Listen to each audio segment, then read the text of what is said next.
Let's talk about the Apple Watch Ultra 3 because it is overdue for a fully redesigned refresh. Because let's be real, the Apple Watch Ultra is a very popular smartwatch from the Apple Watch lineup. And even though most users, myself included, may not be extreme outdoorsy type of people, like the ones that go hardcore mountain biking, rock climbing, or walk the North Pole or climb Mount Everest as an example, we're not extreme adventurous. Yet I prefer running the Apple Watch Ultra for my day-to-day usage, all due to the fact it's super durable. I don't have fear of accidentally breaking anything or cracking the screen without having to put like an external case on it.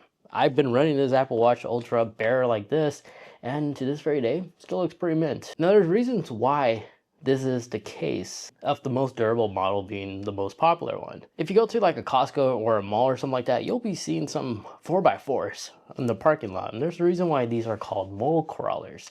We like driving the most durable vehicle. Not sure why, but there is a reason why the F-150 is like the best selling pickup truck in the United States. We just like to have either the best of the best, or we just like owning the most durable thing that we can just to use it day to day. And that's probably a massive reason why the Apple Watch Ultra is very popular. So let's talk about one of the new added features that's coming out to the Apple Watch Ultra. Well, reveal in iOS 26 unveils that the next generation Apple Watch Ultra will have a larger display, a higher resolution this time than the previous version. You see, in these codes, it was discovered that the next generation Apple Watch will be a 422 by 514 pixel compared to the Ultra 2, which is just 410 by 502 pixel. So a slightly larger display, which means this will likely achieve thinner bezels rather than a larger case. This also can be found on 9to5Mac's website as well. Reports also suggest that there will be a new adoption for the new LTPO3 OLED with wide-angle display technology for enhanced color visibility and smoother always-on display refresh rate, which means this could also allow the Apple Watch Ultra to finally have the second hand when always-on display is enabled, just like how it currently is on the Apple Watch Series 10. Additionally, satellite connection as well as cellular reception will also be improved on the Ultra 3. As for the first time ever, the Apple Watch Ultra may gain satellite messaging, enabling off-the-grid communication without having to rely on Wi-Fi or cellular reception. Just like how it currently is on the iPhone, the Ultra 3 will have this ability to finally send SOS messages or just communicate via satellite between one person to the other by sending out satellite messages.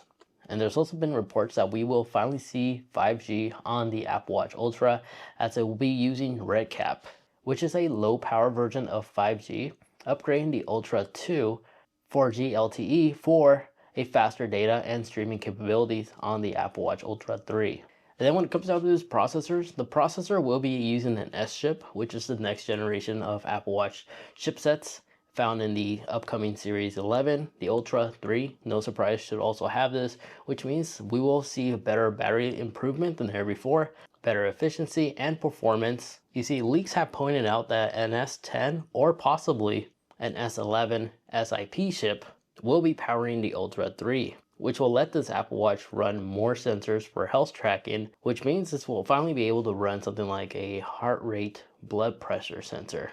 So with this new high blood pressure detection, this will allow the Apple Watch to alert rather than predict measurements. So a feature that's found on the Pixel Watch 3 and 4 was the ability to actually detect if you lose like blood pulse in case of emergency. The Ultra 3 may finally adapt this new feature as well. So not only will you get crash detection, fall detection, but now a pulse detection. And we'll get a hold of emergency dispatchers when it detects a 0. Hopefully this doesn't falsely get triggered though, if you accidentally take off your watch, like underwater or something like that. So the release date is obvious. We will see the next generation Ultra 2 as well as the Series 11 Apple Watches be unveiled alongside the next generation of iPhones, the iPhone 17 lineup of things. And many journalists are all agreeing that it's possibly we will be seeing the release of the keynote invitation announced a week before the event. But based off past histories from past Apple events around the fall time period, it's typically around the second week is when we're going to see the date for the unveil of these next generation Apple products. As the starting price will likely remain the same at around $800 price tag, $799, and this would be typically the time when we will also see the new watch faces get added on watchOS 26, as well as the exclusive watch faces that we will likely see on the Ultra 3 watch face.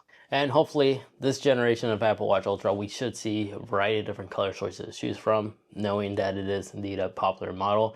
Apple doesn't have much to lose if they release like 3 colors to be side by side this launch. A black one, naked titanium, and possibly a cool blue color. At least that's on my wish list.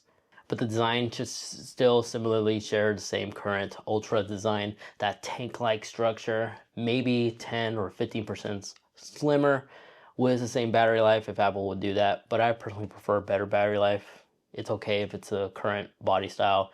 If it could last a whole week, that'd be impressive. But if Apple would to slim it down, it's likely it's going to maintain the same battery life of the current Ultra 2, which was like 2 or 3 days or something like that. Low power mode maybe could stretch it into 4 days. But other than that, there you guys have it. Those are all the information that we know so far about these next generation Apple Watch Ultra 3 that's coming out in the near future. But if you would have asked me if you should buy an Apple Watch Ultra 2, I would say wait, especially since we're literally just under a month away during the unveil. Your best bet is just to wait and see if it's worth upgrading. Again, these are just rumors. They may actually add more features that we don't know about.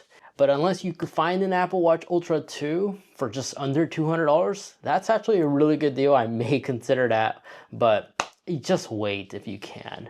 Especially if it's going to cost the same price as the current Ultra 2 Apple Watch.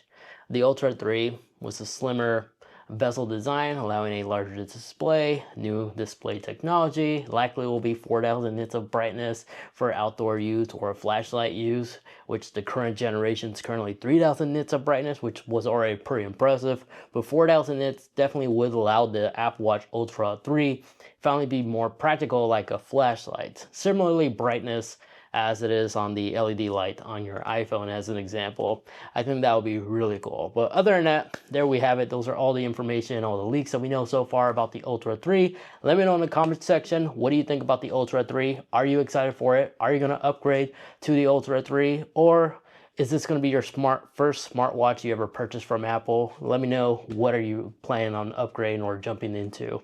If you're transitioning from like a Pixel phone or a Pixel watch or something like that, Android Wear to iOS, watchOS, Ultra 3. I'm curious where you guys are all coming from. Anyways, if you wish to watch more, highly recommend checking out this video over there where I highlight all the new changes and new features that Apple is integrating on watchOS 26. I cover everything from A to Z in this video to get you better prepared on what's coming up in the near future. Thank you so much for watching.